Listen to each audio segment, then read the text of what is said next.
आज राज्य सरकार बजेट उपस्थापन कले एवं से मुख्यमंत्री घोषणा करछंती जे नयागढ़ को गोटे होमियोपैथिक मेडिकल कॉलेज दियाजिबो भल कथा किंतु आ पछरे जदि दूरभिसंधि थिबो अर्थात आउ एलोपैथिक मेडिकल कॉलेज नयागढ़ कराजिबो नाही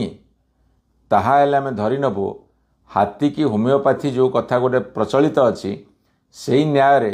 नयागढ़ को ठकिबा चलिबो नाही। जदि नयागढ़ को एलोपैथिक मेडिकल कॉलेज न दे जीवो